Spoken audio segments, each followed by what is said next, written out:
Hello, movie lovers, and welcome to Movie Notions. If you enjoy movies and you want to know a little bit more about them or sort of how they're made or maybe my thoughts on them, go ahead and hit the subscribe button for me down below. And if you like these artistic type movies like we're going over today, go ahead and hit the like button for me right now, too. But today, we're going over The Phantom Thread, starring Daniel Day-Lewis as Reynolds Woodcock, an illustrious dressmaker who has made dresses for the most highly of sophisticated women. And one of the people they highlight in this movie with that is the Princess of Belgium. He has made her baptism dress, her confirmation dress, her first communion dress, and in this movie, he makes her wedding dress and stuff like that. And he's sort of that type of person. He's really well known, everything like that. And at the same time, this movie more focuses on his personal life around his dressmaking endeavors, and you find out that he's almost married to his work, and he needs a set structure, and if anything really disrupts it, everything just goes away, and he cannot function. That's really where the crux of the story comes. So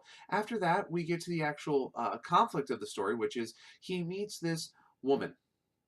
Okay, and he really likes this woman. He asks this woman out. Woman says yes, and they start a relationship. And it's sort of the back and forth between them of he really loves his work. He's really married to his work, but she, being a human being, also sort of needs something. It's her coming to terms with how he does relationships, how his life works, how she's going to fit into it, and sort of how he responds to having someone else in there that he truly cares about.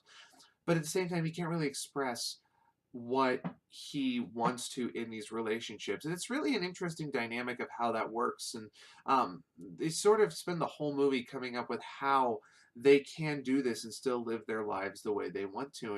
And it was an interesting story arc, everything through it. The one thing I will say is, while I was watching this movie, there were a lot of people that seemed confused by it, and it was very confusing when you start watching it. You have to really, if you follow it closely, you can kind of understand. You have to have an open mind. You have to have an open mind. It's a very different story and everything. It's definitely up for a couple of awards right now, including Best Picture, Best Score, and Best Actor that I know of. There's probably a couple others that I just don't remember off the top of my head, but it's a very interesting movie. Now, when it comes to actually an enjoyment of the movie, I have to say I did not really enjoy this movie. I thoroughly enjoyed Daniel Day-Lewis's portrayal of the character. I enjoyed his acting. He's always been a fine actor, and I really enjoy what he does. But the writing and the direction, I did not enjoy it. And one of the things that really caught my attention was a lot of the camera work. For some reason, the cinematographer absolutely loved close-ups. And even when we had conversations back and forth between just two characters that really could have been done in just one, or at least shown sort of the thing, you had a close up right here. And then all of a sudden you go to the other person, you have a close up right here. I mean, you literally just saw their face, and it was so close that even um, the technology that could stabilize the camera couldn't keep up with it, and you just saw everything moving around. It really distracted me from that. I really didn't enjoy that part. But then when it comes to the story itself, like I said, it was acted well, but it just wasn't compelling.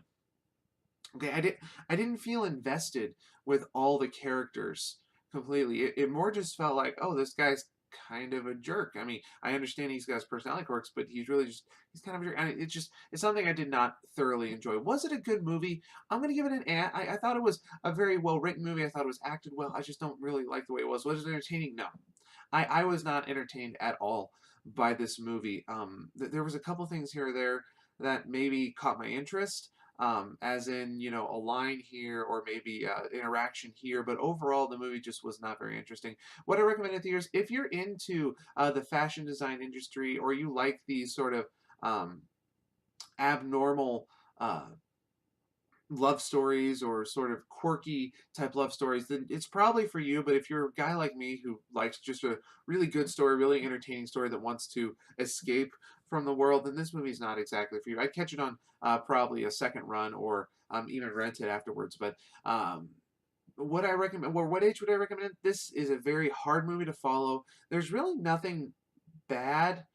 There's a couple scenes here or there that have implications that it's bad. So I'd probably say wait until they're about 14 or 15 on that one. But when it comes to actual storytelling, it's so complicated. You need to be at least 16 or 17 to understand what's going on. That would be my recommendation on the age. But it is a movie. It does deserve some of the awards that it's up for. I'll go over more of that in the Oscar previews and stuff like that. But if you do enjoy the type of movie that's for you, it's just not a movie for me. It's not one that I thoroughly enjoyed. My wife didn't really enjoy it either, and the people behind me while they were talking through the whole movie, that's a whole different scenario. They were kind of confused on all of it. So, and they seem like those moviegoers that go to movies like these all the time. But anyway, thanks for watching, guys. If you enjoy the artistic movies, like I say, please hit the like button down below. And if you enjoy hearing sort of opinions on these movies or maybe different insights to these movies or sort of historical aspects of the movies, then this, like I said, is the channel for you. So go ahead and subscribe for me as well. And if you remember, guys, I am working my way towards doing that Toe of Satan challenge. It has been ordered. It has been ordered, but I will not do it until we hit 200 subscribers on the channel. So help me out by subscribing, getting your friends subscribed, all that stuff. Do me a big favor on that one, and I would really appreciate it. Anyway, guys, thanks for watching. God bless all of you. And that's a wrap.